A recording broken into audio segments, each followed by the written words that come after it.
So I was actually going to talk about the next verse on our text. And then I thought, no, I'll do a skit. And I was going to do a skit. And then I realized that the skit involved acting out a lot of emotions. And, just planning the skit made me totally exhausted.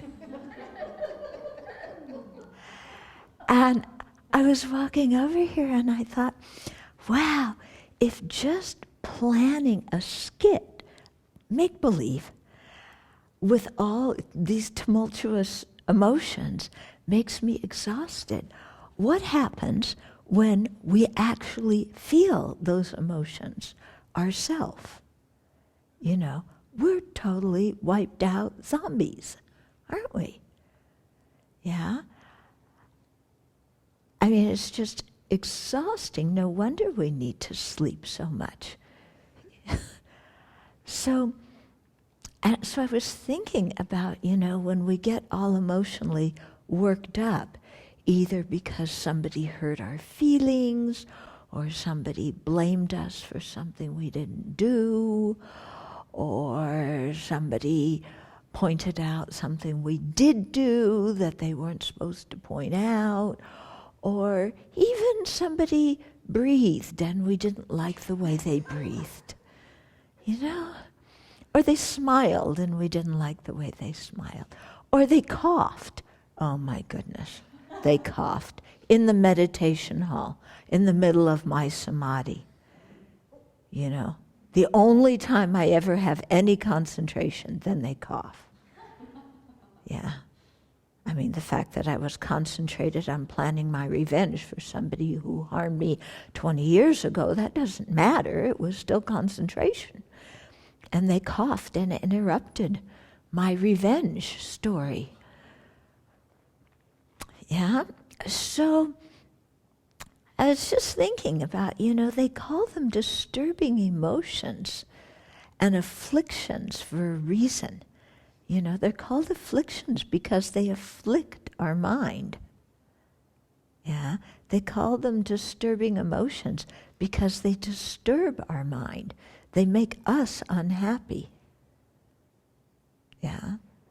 So, definitely when we're unhappy, it's an indication that there's some kind of disturbing emotion going on in our mind. Yeah? And of course, it's supported by our self-centeredness. We talked about that the other day, yeah, didn't we? The gross and subtle self-centeredness. This one's the gross one. Yeah, forget the subtle one, we don't even come near that one. But the gross one, just like, and then overtakes our mind. So our own mind's disturbed. Then we say and do things that disturb other people's minds, don't we? Oh, you all are so quiet and look so innocent. Yeah, okay, somebody's honest. Yeah. So what do we do, that disturbs other people? Well, sometimes we speak in loud voices. Sometimes we stomp away. That's why we put insulation on the bottom of the ceiling here, so we don't wake up the people in those rooms when people get mad up here. It doesn't work here. There's insulation, it's just not enough, because we stomp so hard. I'm so fed up with you. Yeah, I'm so fed up with this place. Yeah, I'm running down the hill. Only now when we run down the hill, it's still the Abbey. You can't get away. We used to say when people got fed up, they'd run down the hill, but it's still the Abbey down there, Yeah. And all you're going to do is run into the knapweed. Well, that's kind of good. We need somebody to pick it these days. So, yeah. Yeah. So we run down the hill, and then what do we have to do? We have to walk back up, don't we? Yeah? Or we call somebody, I'm down in the middle of the knapweed. Can you come pick me up? How'd you get down there? I don't know. I stamped out of the Abbey. Yeah? So, I mean, we waste so much time, don't we? We have this precious human life where we can, keep pure ethical conduct and eliminate our self-centered thought and come closer to realizing emptiness. And when we really want to realize emptiness, but we don't want to realize the emptiness of the accusation somebody made against us. And we don't want to realize the emptiness of our hurt feelings or the emptiness of our angry feelings. We want to sit and bathe in them because they're truly existent, The bubble bath of my hurt feelings. Yeah, and the shower of my anger. And I just stay in there, It's like it's wasting water, isn't it? It's wasting our time and energy as human beings. Yeah, so I think, when things come up, we have to ask ourselves, do I want to be happy? Yeah. And then, of course, we say, yes, I want to be happy, and it's all this person's fault that I'm not happy. It's their fault, and I'm bringing it to the Supreme Court. Yeah?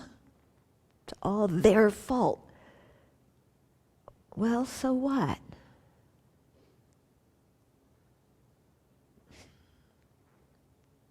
I mean, really, so what? Yeah, you're going to convict them? Then what?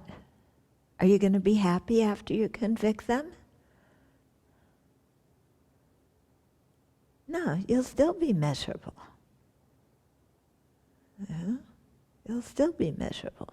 So you have to ask yourself, if I want to be happy, the happiness doesn't come through convicting the other person and beating them up verbally or physically. The happiness comes from dropping this issue. Yeah? And, most of the issues that we get so worked up about, we don't even remember later. I mean, today's what, October 15th? Okay, 2015. Every day we have an issue, right? What was your issue October 15th, 2014? Tell me. Do you remember what it was? Who you were mad at? Who blamed you unfairly? Who hurt your feelings? Yeah. How about October 15th, 2013? You remember who bugged you then and what your problem of the day was then? How about just even 1 month ago, September 15th? Yeah? Who bugged you then?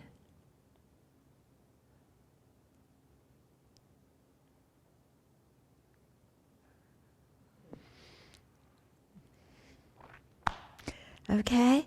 So let's, kind of put things in perspective and not make mountains out of molehills.